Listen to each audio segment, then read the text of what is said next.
मा लाखो नोंथां हा जाग्रा बुस्थु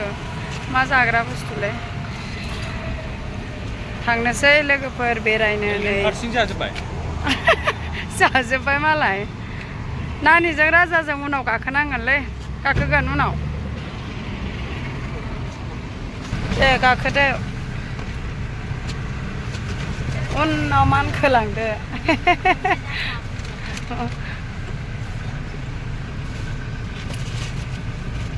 जायाखै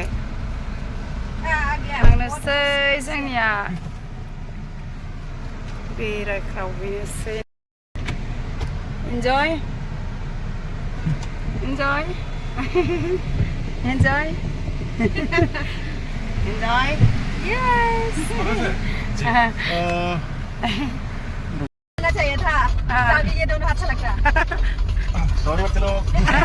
कोई बात नहीं ना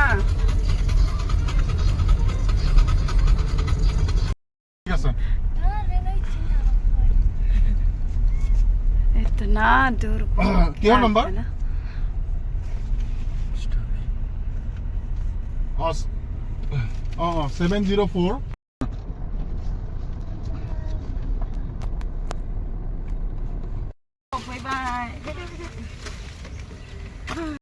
सफैनो हाबाय पार्कआव फैदो दे फैदो ओंखारदो दोगो दोगो दोगो दोगो दोगो दोगो दोगो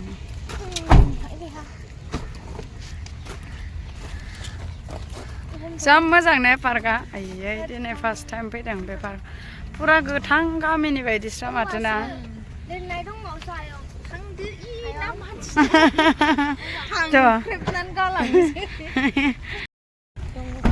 दंग' खाथियाव जागोन फैदो फैदो बाइक लानो हाबाय जोंना पार्कआव जायाखै पानी दे दो मुझे हाँ हाँ चलो ठंडा खाना खाने टाइम पी सकते हैं दादा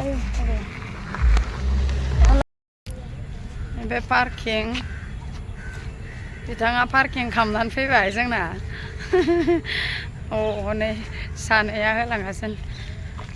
हाय लोगोफोर नै जोंनिया दिनैहाय 15 आगस्टनि सुट्टि जाजोब्बाय नालाय गासिनाबो डिउटिबो स्कुलबो दा जोङो पार्कआव बेरायनो फैबाय आरो बे पार्कआव जों फैथाराखैमोन माने फैनाय जायाखैमोन आरो बे गोदान पार्क बानसेरा पार्क दिल्लीयाव नै बिराद मोजां आरो पार्कआना बैथिं स्टेशन बे खाथि जायो मा कनसा स्टेशन था निजामुद्दिन स्टेशन बे ओमफ्राय हनै नैबेयाव होद नाफोरबो दं नामाब्रा राजा हा देलाय फटक लालाय फट' होद थ'लाय हमहैनोसै जाहा ना दंबा पुरा डेन्जार बरियाखा आरो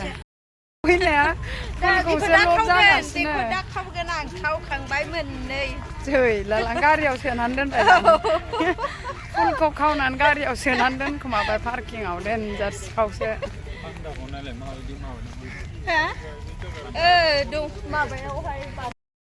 होद केमेरा लाहोआ होनदोंलै बालैयाव लिरनाय दङ नोङो बेफारि वाव आयै नायलाय जि मोजां नुखादों पार्क दे दादा चलो वीडियो बनाए हमको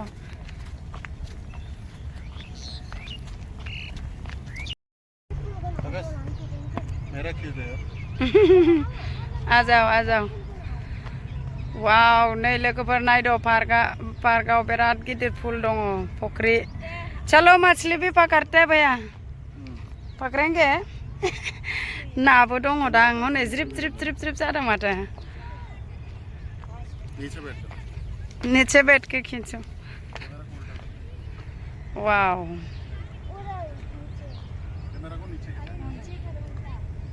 उल्टा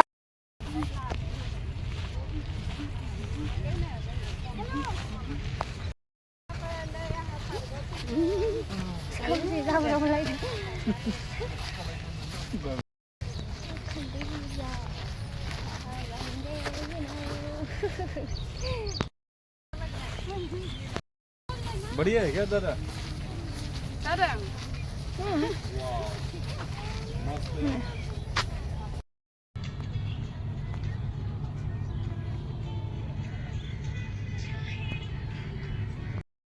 बिराद प्लेन आरो जायगाया एकदम आसामनि बायदि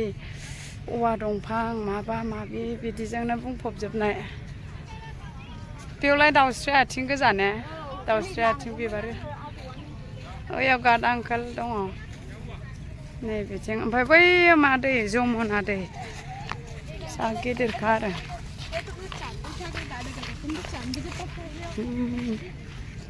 थांजायो इथिं ना ने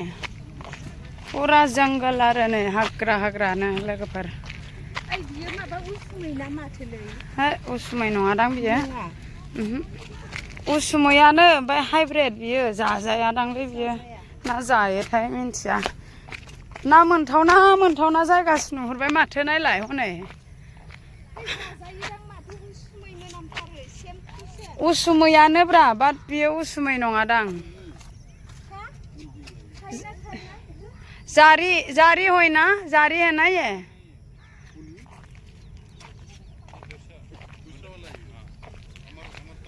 मजा आया ना ने हाँ फटक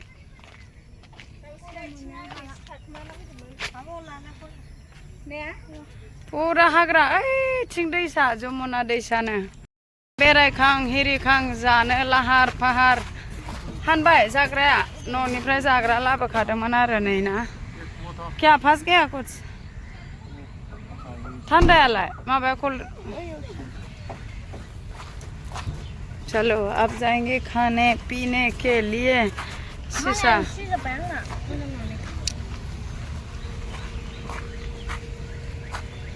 खाओगे भूख लग रहा है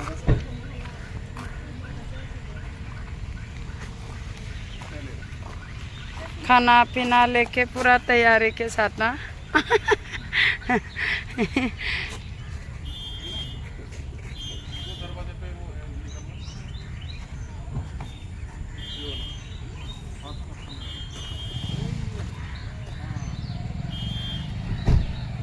ना जानो लोंनो जायगा फोसाबबाय उखैबाय उदै मानबाय खाना खाओ गया अभी भूख लग रहा है भूगी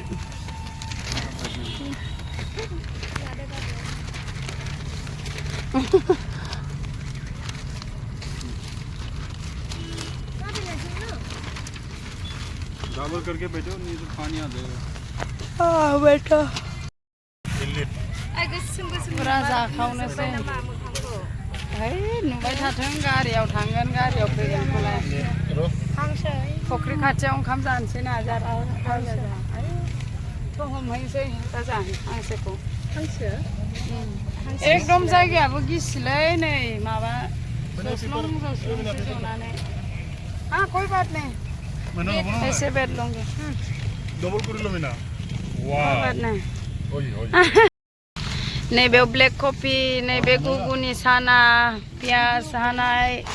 ओमफ्राय यहाँ क्या है एप्पल सारा खोलो इसको खोलो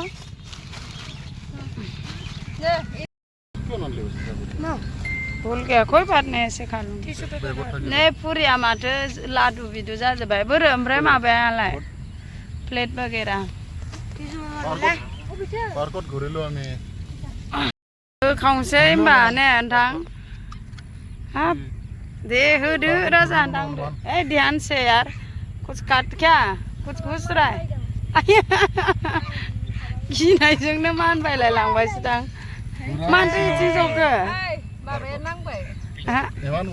एसे इदियाव ओइ सबाय बिमासो दा नानि नावलाय एवना सबाय बिमासोहाय मा आर्टखौ फुनदो नोङो पिकनिक हा जादो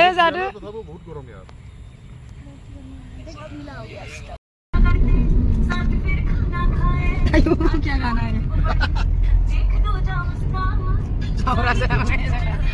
एंजॉय बेटा क्या गाना था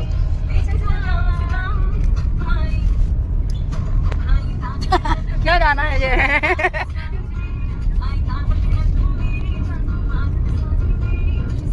रक्षाबंधन में बनाया होगा